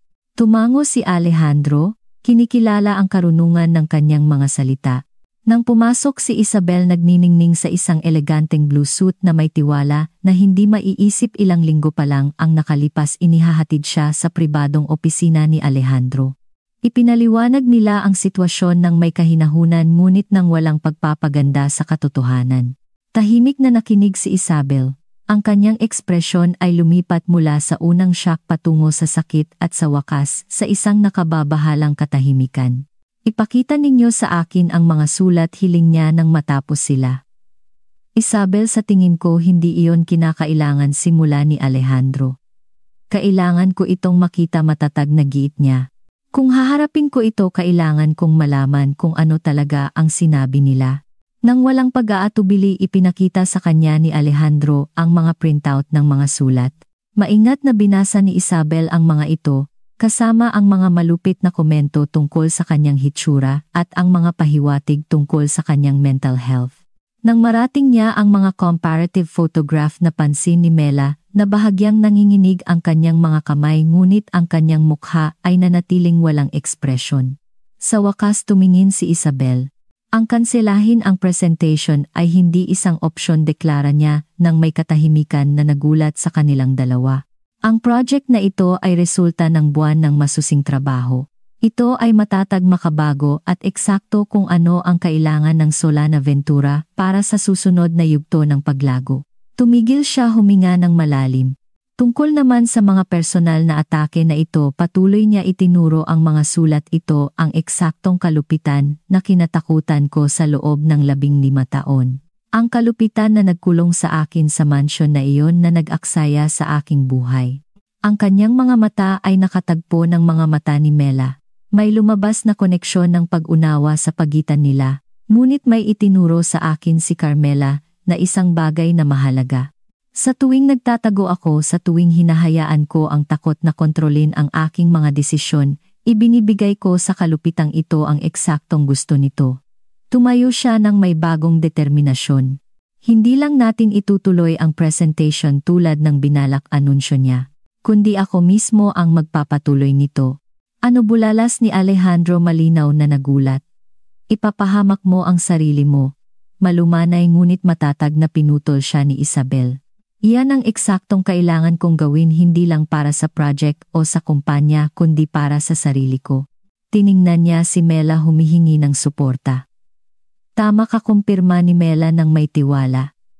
Sasabayan kita sa bawat hakbang. Alas, 10:00 ng umaga, puno ang boardroom. Dalabang miyembro ng Board of Directors kasama ang kapansin-pansing tensyonadong si Ernesto Valdez ang umupo sa paligid ng malaking mahogany table. Si Alejandro Salazar ang namuno ng may karaniwang hindi mababasang mukha. Nang bumukas ang pinto at pumasok si Isabel kasunod si Mela, nagkaroon ng katahimikan sa silid. Malinaw na marami ang umasa na kakanselahin ang presentation o hindi bababa sa kawalan ni Isabel. Magandang umaga sa inyong lahat, bati ni Isabel, sa isang malinaw at tiyak na boses na nagulat maging si Mela. Para sa mga hindi nakakakilala sa akin, ako po si Isabel Salazar, kapatid ng yumaong si Elena Salazar at ang orihinal na co-founder ng kumpanyang ito. Ang huling pahayag na ito ay nagdulot ng bulong ng pagkagulat. Kakaunti ang nakakaalam na si Isabel ay kasangkot sa pagsisimula ng Solana Ventura. Alam ko na ang ilan sa inyo ay nakatanggap ng impormasyon tungkol sa project na ipipresenta namin ngayon at tungkol sa aking pagkatao. Patuloy niya direktang tinutukoy ang elepante sa silid. Hayaan ninyo akong tugunan muna ang personal upang makapag-focus tayo sa kung ano ang talagang mahalaga, ang kinabukasan ng kumpanyang ito. Nang may nakakagulat na dignidad, lumabas si Isabel sa gitna ng silid. Opo, tulad ng nakikita ninyo, mayroon akong malalaking peklat sa aking mukha. Resulta ng parehong aksidente na kumitil sa buhay ng aking kapatid 15 taon na ang nakalipas, deklara niya ng walang labis na drama. At oo, nabuhay ako ng nag-iisa sa buong panahong iyon. Isang desisyon na kinikilala ko ngayon na isang pagkakamali.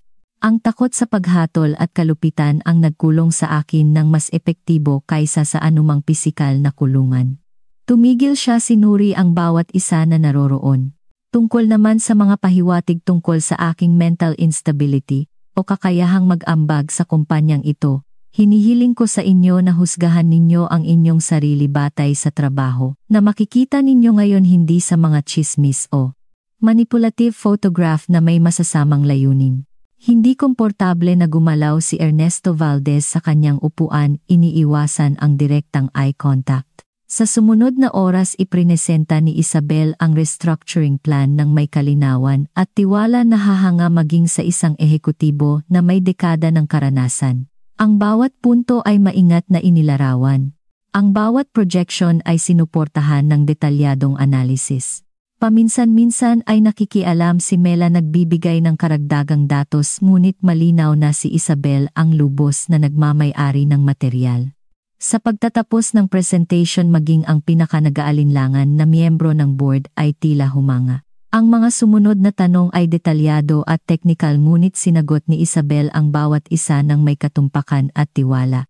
Walang salita tungkol sa kanyang hitsura o nakaraan, tanging taos-pusong interes lamang sa iniaalok.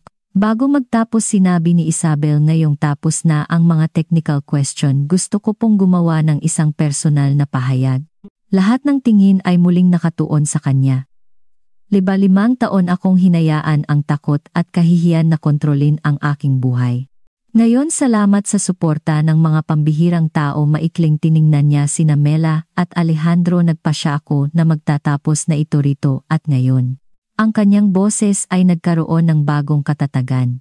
Kaya ikinagagalak ko na ipahayag ang aking intensyon na opisyal na bumalik sa Solana Ventura Holdings, kumukuha ng posisyon ng Director of Innovation kung siyempre aaprubahan ito ng board. Kumalat ang bulong ng pagkagulat sa silid.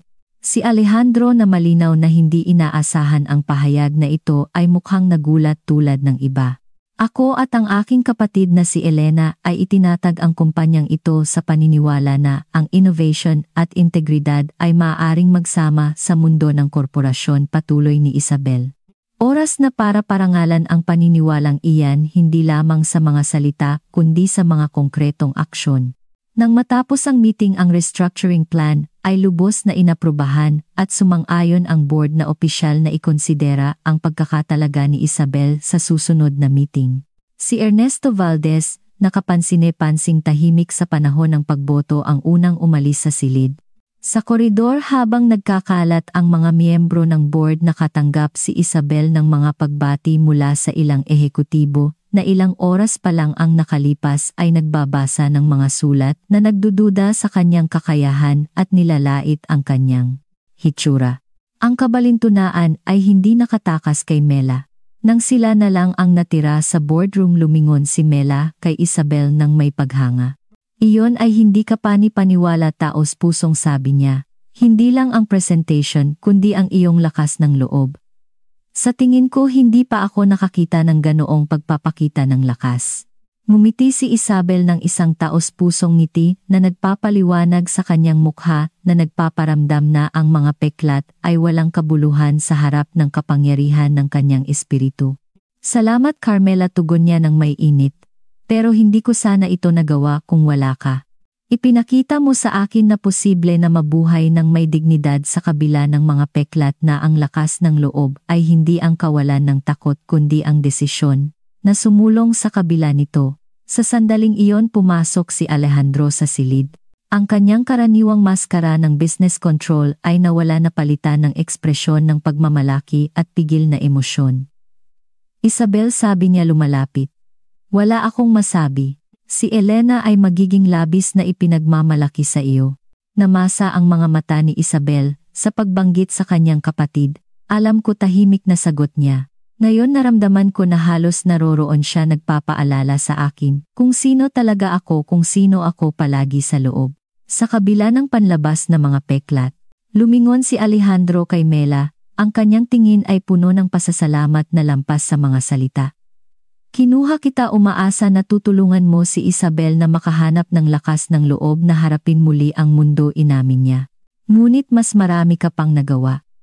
Tinulungan mo ang kumpanyang ito na bawiin ang isang mahalagang bahagi ng kaluluwa nito, at ako bawiin ang isang taong kinatakutan kong mawawala ng tuluyan. 3 buwan pagkatapos natapos ang transformation. Si Isabel Salazar ay opisyal na itinalaga bilang Director of Innovation and Strategy ng Solana Ventura Holdings, isang posisyon na partikular na nilikha upang gamitin ang kanyang pambihirang vision at analytical skill. Sa ilalim ng kanyang pamumuno pumasok ang kumpanya sa isang bagong yugto ng paglago, na may mga makabagong project na pinagsasama ang kakayahang kumita at social responsibility, sa gayon ay isinasakatuparan ang orihinal na pangarap ni Elena. Tungkol naman kay Mela, na promote siya bilang Vice President for International Development, isang role na gumagamit ng parehong kanyang karanasan sa global consulting at ang kanyang napatunayang kakayahan na magtagumpay sa tila hindi malulutas na mga balakid. Ang business press na sa simula ay nag-focus sa masakit na interes sa hitsura ni Isabel at sa kanyang kwento ng paghihiwalay, ay unti-unting nagsimulang mag-focus sa kanyang mga tagumpay sa propesyon at ang kanyang nagbibigay inspirasyon na kwento ng pagbabalik sa mundo ng korporasyon. Ang isang partikular na nakakaantig na artikulo sa isang prestihiyosong business magazine ay nagpakita ng isang larawan na naging iconic. Si Isabel at Mela magkatabi sa isang international conference. Pareho silang may nakikitang mga peklat na tila walang kabuluhan sa harap ng lakas ng kanilang presensya at ang kinang ng kanilang mga ideya. Ang headline ng artikulo ay nagsabi, "Ang tunay na mukha ng tagumpay, paano binago ng dalawang babae ang kahulugan ng kagandahan sa mundo ng korporasyon." Nang umaga na inilathala ang artikulo, nakakita si Mela ng isang maliit na package sa kanyang mesa. Sa loob ay isang maselang silver butterfly pin at isang note. Ang butterfly ay isang masakit na pagbabago bago ipakita ang kanyang buong kagandahan. "Ang iyong mga peklat ay hindi nakikita sa amin, ngunit sila ay isang mahalagang bahagi ng iyong paglalakbay. Salamat sa pagtuturo sa akin na ang ating mga peklat ay hindi tumutukoy kung sino tayo, kundi nagpapaalala sa atin ng lakas na natagpuan natin upang mapagtagumpayan ang mga ito." Nang may walang hanggang pasasalamat, Isabel, ngumiti si Mela, ikinabit ang pin at nag-isip tungkol sa pambihirang paglalakbay na nagsimula noong araw na ipinilit ni Gabriel Reyes na interbyuhin ang walang dating na kandidato na tinanggihan ng lahat, at kung paano ang desisyon na iyon ay naglunsad ng isang transformation na lampas sa propesyonal. Sa sandaling iyon tumunog ang kanyang telepono. Si Alejandro Salazar iyon. "Magandang umaga, Carmela," bati niya sa kanyang karaniwang propesyonal na tono na ngayon ay may bahid ng init na wala noon. Sa receiving area mayroong isang dalaga na nagtapos ng may pinakamataas na karangalan sa finance. Mayroon siyang congenital facial deformity at tinanggihan siya sa 12 interview. "Naisip ko baka gusto mo siyang kausapin." Ngumiti si Mela, alam na alam kung ano ang ginagawa ni Alejandro. Ipinagpapatuloy ang kadena ng pagkakataon at pag-unawa na nagsimula sa kanya. "Siyempre," sagot niya ng walang pag-aatubili. "Sabihin mo sa kanyang umakyat kaagad." Habang naghihintay siya, tiningnan ni Mela ang kanyang refleksyon sa bintana ng opisina. Opo, nakikita ang mga peklat, ngunit hindi na sila ang una o pinakamahalagang bagay na napansin niya. Nakita niya ang isang malakas, may kakayahang babae na naunawaan na ang tunay na kapangitan ay hindi ang mga minarkahan sa balat, kundi ang mga nag-iiwan ng bakas sa kaluluwa, ang pagtatangi, ang kalupitan, ang takot sa pagkakaiba. At habang naghahanda siyang salubungin ang bagong kandidato, naisip ni Mela kung paano ang mga pinakanagbabagong desisyon kung minsan ay nagsisimula sa isang simpleng kilos, ang tumingin ng lampas sa panlabas, ang kilalanin ang halaga na hindi nakikita o ayaw makita ng iba. Dahil sa huli, tulad ng pinatunayan niya at ni Isabel, ang tunay na kagandahan ay hindi kailanman nasa pisikal na perpeksyon, kundi sa lakas ng espiritu ng tao na kayang magtagumpay sa kahirapan at magbigay inspirasyon sa iba na gawin din iyon.